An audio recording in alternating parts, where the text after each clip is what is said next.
আমাদের কাছে এসে আমাদের প্রধানমন্ত্রীর কাছে, আমাদের মাননীয় মন্ত্রীদের কাছে বাজেট চাইবে, বরাদ্দ চাইবে, কিন্তু রাস্তায় যেয়ে মিছিল করবে। সেই কারণে আমি একটি আল কোরআনের আয়াত বলতে চাই, ফাইন শাকারতুম লাযীদান্নাকুম ওয়া লাইন কাফারতুম ইন্না আযাবি লাশাদীদ। শুকর করতে হবে জীবনের, শুকর করতে হবে বরাদ্দের, শুকর করতে হবে মাননীয় প্রধানমন্ত্রী তারেক রহমানের, শুকর করতে হবে আমাদের মাননীয় মন্ত্রীদের। তারা শুকর করে না কিন্তু স্বীকার করে, সেই জন্য তাদের উপর লাশাদীদুল আযাব, আযাবের কঠিন আযাব তাদের সম্মুখীন করতে হবে। মাননীয় স্পিকার, মাননীয় সদস্য, খুব জরুরি না হলে পয়েন্ট অফ অর্ডারে দাঁড়াবেন না। পয়েন্ট অফ অর্ডার সমসাময়িক চলমান বিষয়ের উপর হতে হবে। এই চলমান বিষয়ের উপর বলবেন, বলুন। ধন্যবাদ মাননীয় স্পিকার। আসলে মাননীয় স্পিকার, কোরআন হাদিসের আয়াত এবং যেই রাসূল ইসলামের বাণীগুলো আছে এগুলো তো আসলে ঠাট্টা বিদ্রুপের বিষয় না। এটা নিয়ে যদি ঠাট্টা বিদ্রুপ করা হয় তাহলে আসলে খুবই দুঃখজনক। যারা শরিয়া রাষ্ট্র চায় না, হোক সমাজতন্ত্র কিংবা গণতন্ত্র কিংবা একনায়কতন্ত্র, তারা শয়তানের তরিকায় রাষ্ট্র বানাতে চায়। আছে কোনো সুখ শান্তি? আজকে পুঁজিবাজি বিশ্বের নেতৃত্ব দিচ্ছে আমেরিকা। যারা শরিয়া রাষ্ট্র চায় তারা আল্লাহর ইবাদতের ভিত্তিতে রাষ্ট্র বানাতে চায়। সারা পৃথিবীতে শয়তানের তরিকায় যে ওয়ার্ল্ড ওয়ার্ডার যে বিশ্ব ব্যবস্থা চলছে, সেখানে মানুষকে শোষণ করা হয়, নিপীড়ন করা হয়, নির্যাতন করা হয়, গরিবকে ঠকানো হয়, ধনীকে আরো ধনী বানানো হয়। অন্যান্য মুফাসসিররাও তার কথাটা বলেছেন, আমি আমার ভাষায় শোনাই।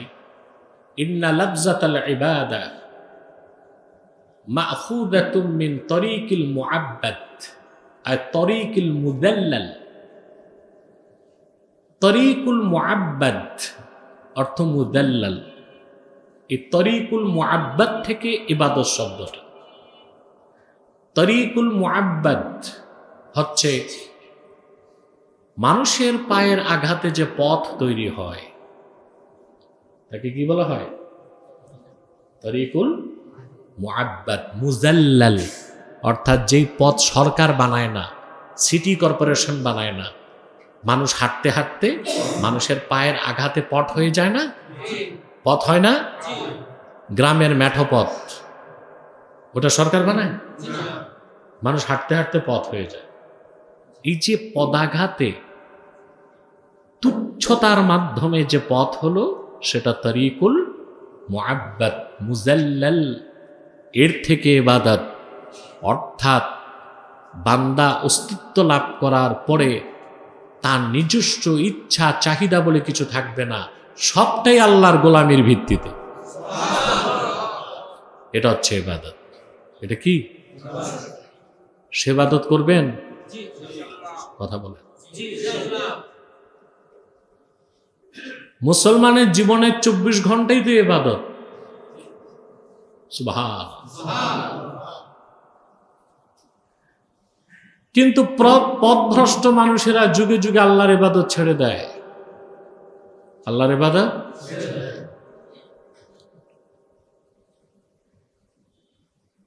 আল্লাহর ইবাদতের বাইরে গেলে আর কিছুই থাকে না শয়তানের ইবাদত ছাড়া।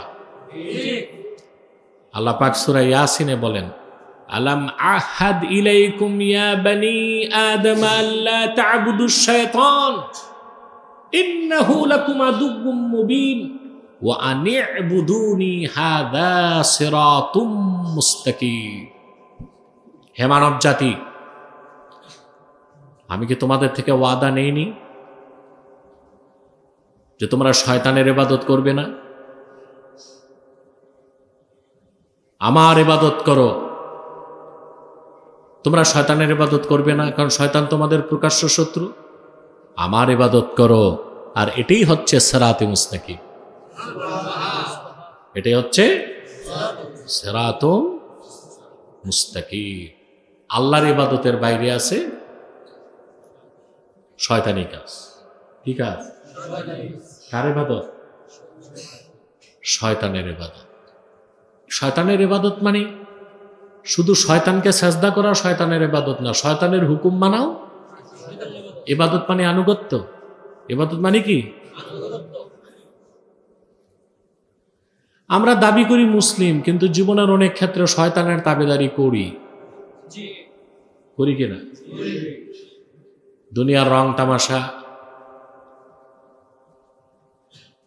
দুনিয়ার রং রূপ, খেল তামাশায় মত্ত হয়ে আল্লাহর ইবাদত ভুলে যাই। করবেন ইবাদত? এক কথায় সংজ্ঞা দিয়ে দেই, ঈমান আনার পরে আল্লাহর হাবিব নূর নবীজি মুহাম্মদ মুস্তাফা সাল্লাল্লাহু আলাইহি সাল্লাম ১৫০০ বছর আগে যে বিধান দিয়েছেন, শরীয়ত দিয়েছেন, দিন দিয়েছেন, জীবনের সকল ক্ষেত্রে সেই শরীয়তের, সেই দিনের অনুসরণটাই আল্লাহর ইবাদত।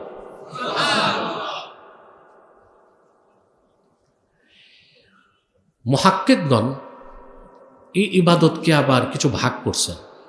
ইবাদতের ধরন আছে, কি আছে? একটা হচ্ছে ইবাদাতুল আবিদ, ইবাদাতুল আবিদ, এটা হচ্ছে শ্রমিকের ইবাদত, গোলামের ইবাদত। অর্থাৎ আল্লাহর বান্দা আল্লাহর ইবাদত করবে জান্নাতের প্রত্যাশায় না, ইবাদত করবে এই জন্যে আল্লাহকে পাওয়ার জন্য। সুবহানাল্লাহ। এটা হচ্ছে ইবাদাতুল আবিদ, গোলামের ইবাদত। আমরা আল্লাহর গোলাম। উনি বেহেশত দিবেন কিনা জানি না, কিন্তু উনি সৃষ্টি করছেন ওনার গোলামি করতে, সেই জন্য ইবাদত করি। এটা হচ্ছে ইবাদাতুল আবিদ। রাসূলুল্লাহ সাল্লাল্লাহু আলাইহি ওয়াসাল্লামের সাহাবীগণের মধ্যে জলিলুল কদর অনেক সাহাবী ছিলেন, যারা শুধুমাত্র ইবাদত করতেন আল্লাহ তার হাবিবের নৈকট্য লাভ করতে। এক সাহাবী, মুসলিম শরীফের হাদিস, এক সাহাবী এসে রাসূলুল্লাহ সাল্লাল্লাহু আলাইহি ওয়াসাল্লামকে বললেন, এক সাহাবী আসলেন, রাসূলুল্লাহ সাল্লাল্লাহু আলাইহি ওয়াসাল্লাম তার কাজে খুশি হয়ে বললেন, সালমা শিতা, তোমার যা মন চায় আমার কাছে চাও। সুবহানাল্লাহ বলবেন। সৈয়দুল মুরসালিন, রাসূল রাব্বিল আলামিন, আল্লাহ ৮ জান্নাত, ৭ জমিন, ৭ আকাশ সব যার কদমের নিচে সৎকা করে দিলেন। উনি বললেন, আল্লাহর হাবিব, সালমা শিতা, যা মন চায় চাও আমার কাছে। উদ্দেশ্য ছিল দোয়া চাওয়া। সাহাবী যদি বলতেন, উহুদ পাহাড়টা আমার জন্য স্বর্ণ বানায় দেন, হতো কিনা স্বর্ণ? কথা বলে, এই কথাও হাদিস দিয়ে প্রমাণিত। আল্লাহর হাবিব সাল্লাল্লাহু আলাইহি ওয়াসাল্লাম ইরশাদ করেছেন, লাউ আরাদতু আন তাসিরাল জিবালু মাইয়া যাহাবান ওয়া ফিদ্দাতান লাসারাত। আমার মুখে বলা দরকার নাই, আমি যদি মনে একটু চাই মক্কা মুকাররমা মদিনা মুনাওয়ারার পাহাড়গুলো সোনার উপায় পরিণত হয়ে দৌড়াক, আমি মুখে বলার আগেই মক্কা মুকাররমা মদিনা মুনাওয়ারার পাহাড়গুলো সোনার উপায় পরিণত হয়ে আমার দুই পাশ দিয়ে দৌড়াবে। আল্লাহু আকবার। সাহাবী কিচ্ছু চাইলেন না, একটা জিনিস চাইলেন। বলেন, ইয়া রাসূলুল্লাহ, যদি মঞ্জুর করেন একটা জিনিস চাই। আল্লাহ হাবিব বলেন, বলো। সাহাবী বললেন, আসআলুকা মুরাফাতাকা ফিল জান্নাহ, আল্লাহর জান্নাতে আপনার কদমের কাছে একটু জায়গা চাই। সুবহানাল্লাহ। তো সাহাবা কেরামের ইবাদত, জলিলুল কদর সাহাবীগণ ইবাদত করতেন আল্লাহ তার হাবিবের সন্তুষ্টির জন্য। বলেন সুবহানাল্লাহ। এই যে শুধু আল্লাহ তার রসুলের নৈকট্যের জন্য ইবাদত করা, এটা হচ্ছে ইবাদাতুল আবিদ। ২ নাম্বার হচ্ছে ইবাদাতুত তুজ্জার, ব্যবসায়ীর ইবাদত। ব্যবসায়ী সব জায়গায় ব্যবসা বুঝে, ঘুরতে গেলেও ব্যবসা বুঝে, মরার আগেও ব্যবসা বুঝে। ব্যবসায়ীর কাজে হচ্ছে লাভ কই, ব্যবসা কই। ব্যবসা হচ্ছে বিনিময়। ব্যবসা কি? যে ইমানদার ইবাদত করবে আল্লাহর জান্নাতের প্রত্যাশায়, সে হচ্ছে ব্যবসায়ী ইবাদত গুজার। অর্থাৎ বিনিময় আছে, সে বিনিময় চায়। অর্থাৎ আমি আল্লাহর ইবাদত করবো, আল্লাহ আমাকে জান্নাত দিবেন। সুবহানাল্লাহ বলবেন। এটাও ভালো, এটাও কি জান্নাতের আশা ইবাদত কি, কিন্তু বেশি ভালো কোনটা? সুবহানাল্লাহ। জান্নাতের প্রত্যাশা ইবাদত করাও ভালো কাজ, এতেও সমস্যা।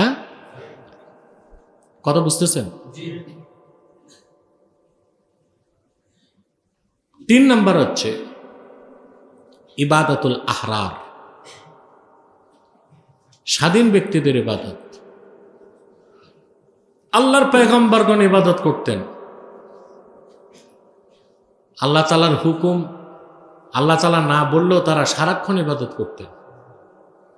ওইটা হচ্ছে ইজহারু শুকরি নিআমিল্লাহ, আল্লাহর নিয়ামতের শুকরিয়া আদায়ের জন্য তারা আল্লাহর ইবাদত করতেন। এইরকম ইবাদত সবচেয়ে বেশি করেছেন আমার আপনার নবী, বিশ্ব নবী মুহাম্মদ সাল্লাল্লাহু আলাইহি ওয়াসাল্লাম। ওনার তো কোনো গুনাহই ছিল না, তারপর সান্ত্বনা দেবার জন্য আল্লাহ বলে দিয়েছেন লিয়াগফির লাকাল্লাহু মা তাকাদ্দামা মিন যামবিকা ওয়া মা তাআখার, আপনার আগের পরের সব গুনাহ মাফ। এর মানে এই না রাসূলুল্লাহর কিছু গুনাহ ছিল, এরকম আকীদা রাখলে ঈমান নষ্ট হয়ে যাবে। রাসূলুল্লাহ সাল্লাল্লাহু আলাইহি সাল্লামের কোনো গুনাহ ছিল না, তারপরও আল্লাহ তাআলা চূড়ান্ত সন্তুষ্টির জন্য এই কথা বলে দিয়েছেন। সুবহানাল্লাহ। সারা রাত আল্লাহর হাবিব সাল্লাল্লাহু আলাইহি সাল্লাম তাহাজ্জুদে কাটায় দিতেন। হাদিস শরীফে এসেছে সালাতুল লাইল বা তাহাজ্জুদ নামাজে এক এক রাকাতে দেখা যেত রাসূলুল্লাহ সাল্লাল্লাহু আলাইহি সাল্লাম সূরা বাকারা পড়তেন, সূরা আলে ইমরান পড়তেন, সূরা নিসা পড়তেন। সকালবেলা নূরময় পা মোবারক দুটো ফুলে যেত। এক আম্মাজান বলেছেন, আপনার তো কোনো গুনাহ নাই, তারপর আপনি এত বেশি আল্লাহর ইবাদতে সময় ব্যয় করেন কেন? আল্লাহর হাবিব বলেছেন, আমার যে গুনাহ নাই, আফালা আন আকুনা আবদান শাকুরা, সেজন্য আমি কি আরো বেশি বেশি আল্লাহর শুকরিয়া আদায় করব না? সুবহানাল্লাহ। তা আমাদের জন্য 2 প্রকার ইবাদতের যে কোনো এক প্রকার, হয় ইবাদতুল আবিদ, নয় ইবাদতুল তুজ্জার। আমরা এই ইবাদতে নিয়োজিত থাকবো। সুবহানাল্লাহ। তাহলে আমাদের সৃষ্টির লক্ষ্য এবং উদ্দেশ্য পূরণ হবে। আর যদি আমরা দিন থেকে সরে যাই, কোরআন সুন্নাহ বাদ দেই, শয়তানের পূজারী হই, তাহলে দর্শন আর বিজ্ঞান চর্চা করে আমরা আমাদের আত্মপরিচয় পাবো আমরা সব বানর, শিম্পাঞ্জি আর ওরাং ওটাংয়ের বংশধর। ইন্টারমিডিয়েটে আমরা যে বিজ্ঞানের বইটা পড়েছি, জীববিজ্ঞানে বা প্রাণী বিজ্ঞানে আমার মনে নাই, সেখানে বিজ্ঞানীদের ছবি ছিল। আমি ডারউইনের ছবি দেখেছি, খোদার কসম বানরের মতো। কিসের মতো? ওর চেহারাটা ছিল বানরের মতো। আপনারাও দেখবেন ডারউইনের ছবিটা বানরের মতো। তো ওরে দেখা যেত বানরের মতো। ও এই হীনমন্যতা থেকে বাঁচার জন্য তত্ত্ব বের করলো, সব মানুষই বানর থেকে। নাউজুবিল্লাহ। ওদের পূর্বপুরুষ সক্রেটিস বলে গেছে নো দাই সেলফ, নিজেকে চেনো। এই দর্শন চর্চা করে চিনল কি ডারউইন? সে কি? আসুন আমরা দিনের পথে ফিরে আসি, ইমানদার হই, আল্লাহর ইবাদতে ডুবে যাই। একনিষ্ঠ চিত্তে আল্লাহর ইবাদত করতে করতে বান্দা এমন মধুর স্বাদ পেয়ে যায়,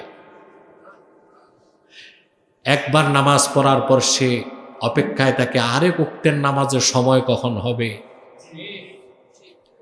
দিনের বেলা সে প্রহর গুনে রাত কখন আসবে, শেষ রাতে কখন সে মাওলার সামনে হুজুরিতে দাঁড়ায় যাবে, আল্লাহর হুজুরিতে দাঁড়ায় যাবে, এই আকাঙ্ক্ষায় সে বেকুল থাকে। সুবহানাল্লাহ। আপনারা তো বছরে একদিন জাগেন লাইলাতুল বারাতে, শবে বরাতে, হালুয়া রুটি খেয়ে সারা রাত জাগেন। আল্লাহওয়ালারা প্রত্যেকটা রাত শবে বরাতের মতো কাটায়। আল্লাহর ইবাদতের লজ্জত, ইস্তিলজাজ ফি তাআতিল্লাহ ওয়া যাব্বু ফি শরীআতিল মুহাম্মাদিয়া। আল্লাহর হাবিবের শরীয়তের মধ্যে নিজের অস্তিত্বকে বিলীন করে দেওয়া, আল্লাহর ইবাদতের মধুর স্বাদ লাভ করা। ওই পর্যায়ে যখন যাবেন তখন আল্লাহ আপনাকে আব্দ, বান্দা হিসেবে স্বীকৃতি দিবেন। কখনো মনটা ভালো, একটু নামাজ পড়লেন, পয়সা আছে কোরবানি দিলেন, ঠিক কিনা? রোজার মাস সবাই রোজা রাখে, একটু রোজা রাখলেন, এটা সওয়াব পাবেন। কিন্তু হাকিকতে ইবাদতের যে স্তর, ওখানে আপনি পৌঁছতে পারবেন। অতএব সর্বাবস্থা আল্লাহর ইবাদত করবা। আল্লাহর ইবাদত শুধু ব্যক্তি জীবনে না, সংসার জীবনে, সমাজ জীবনে, পরিবার জীবনে, রাষ্ট্র জীবনে।